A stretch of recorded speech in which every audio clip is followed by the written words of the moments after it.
কোচবিহার জেলার মেখলিগঞ্জ ব্লকের জামালদহ গ্রাম পঞ্চায়েত এলাকার প্রাথমিক নিম্ন বুনিয়াদী ও শিশু শিক্ষা কেন্দ্র সমূহের বার্ষিক ক্রীড়া প্রতিযোগিতা শুরু হলো শনিবার। এদিন সকালে এই প্রতিযোগিতার উদ্বোধন করেন জামালদহ গ্রাম পঞ্চায়েতের প্রধান গীতা বর্মন। সঙ্গে হাজির ছিলেন উপপ্রধান গোপাল চন্দ্র রায়। জামালদহ তুলসী দেবী হাইস্কুল মাঠে অনুষ্ঠিত এই ক্রীড়া প্রতিযোগিতায় এলাকার 21টি শিক্ষা প্রতিষ্ঠানের প্রায় 4 শতাধিক ক্ষুদে খেলোয়াড় অংশগ্রহণ করেছে। ক্রীড়া সম্পাদক বিদেশ সিংহ জানিয়েছেন, সকাল 11টায় এই ক্রীড়া অনুষ্ঠান শুরু হয়েছে। মোট 33টি ইভেন্টে খেলা হবে। খেলা চলবে সন্ধে পর্যন্ত।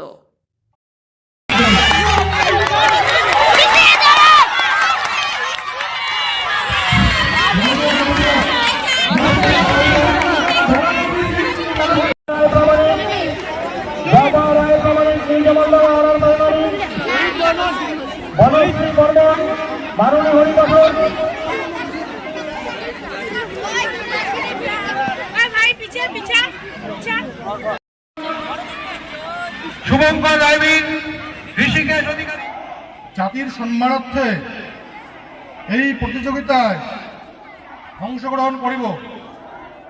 বৈতনিক প্রাথমিক ও নিম্ন বুনিয়াদী বিদ্যালয়, মাদ্রাসা ও শিশু শিক্ষা কেন্দ্র সমূহের 40তম রাজ্য প্রাথমিক বিদ্যালয়ের ক্রীড়া প্রতিযোগিতার নিয়মাবলী মান্য ও পালন করিয়া মুষ্টিবদ্ধভাবে দাঁড় করিয়ে দিন।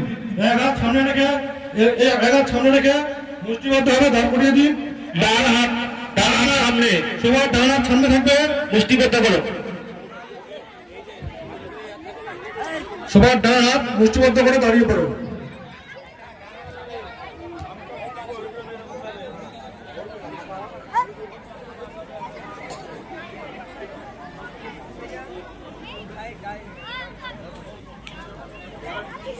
হ্যালো, 40তম বার্ষিক ক্রীড়া প্রতিযোগিতায় আজকে শপথ বাক্য পাঠ করাচ্ছেন মাননীয় শিক্ষক শ্রীযুক্ত পঞ্চানন রায় মহাশয়। আমরা এখন শপথ বাক্য পাঠ করাবো।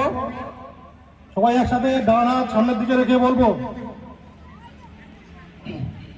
আমরা এই মর্মে শপথ গ্রহণ করিতেছি। তোমাকে দাঁড়িয়ে থাকতে বলবো। যে সকল অভিভাবক অভিভাবিকা মাঠে বসে আছেন, ওনাদেরকে বলছি আপনারা একটু দাঁড়িয়ে পড়বেন। জাতীয় সঙ্গীত হওয়ার সময় দাঁড়িয়ে থাকবেন।